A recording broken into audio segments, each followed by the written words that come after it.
Assalamualaikum warahmatullahi wabarakatuh. Perkenalkan, nama saya Wahyu Aji Prasetyo, MPM 18060073, Program Studi Pendidikan Guru Sekolah Dasar, Fakultas Keguruan dan Ilmu Pendidikan, Universitas Muhammadiyah Pringseu Lampung. Di sini saya akan mempresentasikan atau memaparkan judul saya, pengaruh metode gramatika pada pembelajaran bilangan matematika. Sebelumnya saya mengucapkan terima kasih pembahas atau pembimbing saya bisa melaksanakan proposal ini. Yang pertama, terima kasih kepada Dr. Tri Yuni Hendrawati, Magister Pendidikan. Yang kedua, Dr. Andres Cian Amores, Magister Pendidikan Pembahas 1. Bapak Afri Mardiko, Magister Pendidikan. Nah, untuk meningkat waktunya, saya akan mempresentasikan proposal kami. Yang pertama, pendahuluan. Latar belakang berhitung merupakan salah satu kemampuan yang harus dimiliki oleh setiap individu dalam kehidupan sehari. Seiring dengan perkembangan zaman yang modern berubah dalam perkembangan di Indonesia begitu cepat sebagai akibat perubahan sosial, kemajuan teknologi, ilmu pengetahuan, pertumbuhan ekonomi, dan modernisasi di segala bidang. Anak yang pada umumnya menganggap bahwa mata pelajaran materi adalah momok. Dari sinilah para orang tua mulai mengalami keresahan terhadap anak-anaknya. Mereka akan kesiapan dalam menghadapi bangku sekolah dasar. Rumusan masalah. Rumusan berdasarkan latar belakang di atas, maka dapat dirumuskan permasalahan pada penelitian ini. Apakah terdapat pengaruh metode gramatika pada pembelajaran bilangan matematika? Tujuan penelitian. Tujuan ini mengetahui apakah pengaruh metode gramatika pada bilangan matematika untuk kelas 3 SD 1 gugus. Ruang lingkup penelitian. Yang pertama, objektif penelitian untuk pengaruh metode gramatika terhadap hasil pembelajaran matematika. Yang kedua, subjek penelitian untuk siswa kelas 3 SD. Waktu penelitian pada tahun pelajaran 2021. Manfaat praktis bagi guru sebagai masukan dan saran bagi guru dalam motivasi belajar. Yang bagi sekolahan untuk perkembangan siswa-siswi, untuk bagaimana cara menghitung gramatika yang benar, dan bagi siswa bisa mendorong siswa untuk berperan aktif dalam proses pembelajaran. Landasan teori. Pengertian pembelajaran matematika. Pembahasan matematika banyak mengenai tentang angka-angka dan menggunakan logika atau penara. Matematika pada sekolah dasar biasanya masih mengajarkan tentang penjumlahan, pengurangan, perkalian, pembagian, serta rumusan dasar. Tujuan pembelajaran matematika. Pertama, dasar aspek peserta didik, mereka lebih dapat produktif, kreatif, dan aktif. Yang kedua, dapat aspek pendidik dan tenaga pendidik. Langkah-langkah pembelajaran matematika. Yang pertama, memahami konsep matematika. Yang kedua, menggunakan penerapan pada pola dan sifat.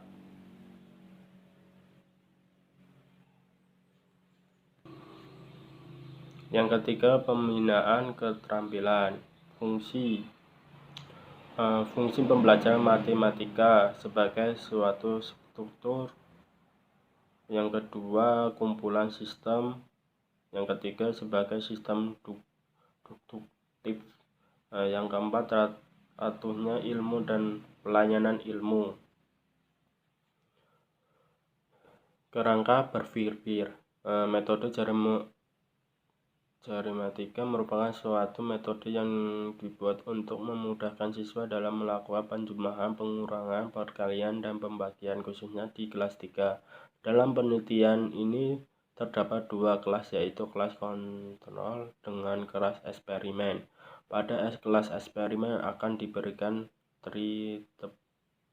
yaitu berupa metode jarimatika, sedangkan pada kelas kontrol tidak diberikan kemudian untuk mengetahui hasil apakah ada pengaruh metode jarimatika, hipotesis. Yang satu, terdapat pengaruh yang spesifikasi pembelajaran dengan menggunakan metode jarimatika pada pembelajaran bilangan matematika. Yang kedua, HO, tidak dapat pengaruh yang signifikasi pembelajaran dengan menggunakan metode jarimatika pada pembelajaran bilangan matematika. Metode penelitian. Yang kedua, desain penelitian. Penelitian ini akan menggunakan desain faktor redesign, merupakan sebuah desain modifikasi dari desain truk eksperimen yang di dalamnya memperhatikan kemungkinan adanya variabel moderator yang mempengaruhi pelaku variabel independen dan terdapat hasil variabel dependen. Variabel penelitian. Variabel bebas independen variabel merupakan variabel yang mempengaruhi atau yang menjadi sebab perubahan atau timbulnya variabel dependen terikat. Variabel terikat dependen variabel merupakan variabel yang dipengaruhi atau yang menjadi akibat karena adanya variabel bebas. Populasi dan sampel. Populasi merupakan sebuah wilayah generasi yang terdiri atas objek dan subjek yang mempunyai kualitas dan karakteristik yang ditetapkan oleh penelitian untuk dipelajari oleh kemudian. Yang sampel, teknik ini digunakan karena penelitian ini menggunakan 4 kelas dan beberapa kelas yang nantinya dibagi, yaitu sebagai kelas eksperimen dan kelas lagi sebagai kelas kontrol.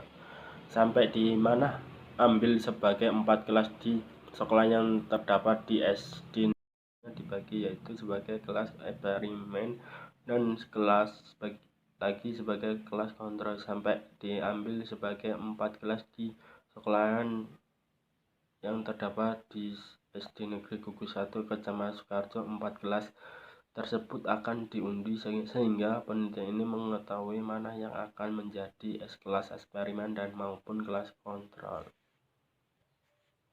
Tempat dan waktu penelitian. Tempatnya di SD Negeri Pandan Surat, SD Negeri 1 Sukarjo 2, SD Negeri 3 Sukarjo 1, SD Negeri 2 Pandansari. Waktu penelitian dilaksanakan pada tahun ajaran 2021-2022. Kelas 3 Segugus 1 Kecamatan Sukarjo. Instrumen penelitian dan pengumpulan data. Komponen instrumen pengumpulan data merupakan salah satu alat bantu yang digunakan oleh penelitian dalam kegiatan pengumpulan agar kegiatan tersebut menjadi sistematik dan dimudahkan oleh contohnya itu kita daftar pedoman, wawancara, soal ujian, dan lembaran pengamatan dan angket. Yang pengumpulan data yang digunakan dalam penelitian yaitu observasi, tes, dan dokumen. Uji instrumen. Apa uji validitas? Instrumen yang validitas berarti alat ukur yang digunakan untuk mendapatkan data pengukur dan itu valid. Yang kedua, reliabilitas merupakan syarat untuk menguji validitas instrumen yang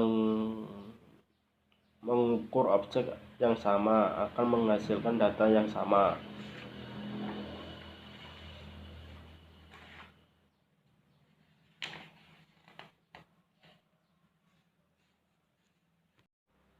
Pengolahan data dan analisis data. Yang pertama, uji bersyarat analisis data. Uji homogen data.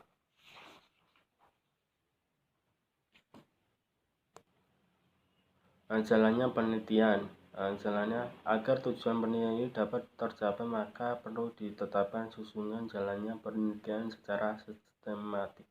Langkah-langkah dari penelitian ini adalah: 1. Tahapan persiapan penelitian. Yang kedua, tahapan pelaksanaan penelitian. Sekian, terima kasih. Wassalamualaikum warahmatullahi wabarakatuh.